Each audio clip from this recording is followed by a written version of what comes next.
કે ચાલવાનો જે પથ બતાવ્યો, જે દિશા બતાવી, એની પર આપણું ગુજરાત કે ભારત નહીં આખું વિશ્વ ચાલવા માટે આજે તત્પર છે. આખા વિશ્વના લોકો ગાંધીજીની પ્રતિમા મૂકે છે, એનામાંથી પ્રેરણા મેળવે છે. એની સામે આ ભારતીય જનતા પાર્ટીની સરકાર જે આરએસએસથી ચાલે છે, આ નાથુરામ ગોડસેના વારસો આજે ગુજરાતમાં ગાંધીનું સન્માન કરવાને બદલે, ગાંધીજીના સન્માન માટે આહવાન કરવાને બદલે ગોડસેની વાહવાહી કરતા જે નાટકો છે એને સરકાર પરમિશન આપે છે. એ રાજકોટમાં કાર્યક્રમ થાય, ભાવનગરમાં થાય, જામનગરમાં થાય કે અમદાવાદમાં થાય, પરમિશન કોણ આપે છે? આ ભાજપની ડબલ એન્જિન સરકાર આપે છે. અત્યારે કદાચ હું માનું છું કે જો આપણા સરદાર સાહેબ દેશના ગૃહમંત્રી હોત તો આવા નાટક કરવાવાળાને તો ક્યારનાય જેલમાં મોકલ્યા હોત.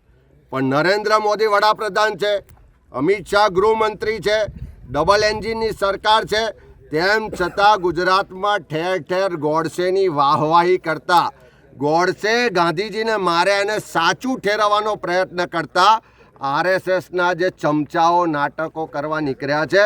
હું એ બધા જ લોકોને કહેવા માગું છું કે આ ગાંધીનું ગુજરાત છે ને, જ્યાં સુધી કોંગ્રેસ છે, જ્યાં સુધી ગાંધીની વિચારધારાને વરેલા લોકો આ ધરતી પર છે, એક પણ નાટક થવા નહીં દઈએ.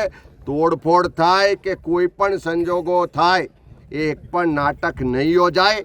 અને આ જે સરકારમાં થોડી ઘણી પણ શરમ હોય તો ભલે તમે ગોડસેની વિચારધારામાં માનતા હોય, ભલે તમારા આકાઓ જે આરએસએસના છે એમના ઈશારે આ થતું હોય ને તમારાથી બોલાતું ના હોય, પણ ગાંધીના ગુજરાતમાં રહો છો, ગાંધીના નામે રાજકારણ કરો છો, એમાંથી થોડી ઘણી પણ શરમ હોય તો સરકાર આની પર બેન્ડ લગાવે.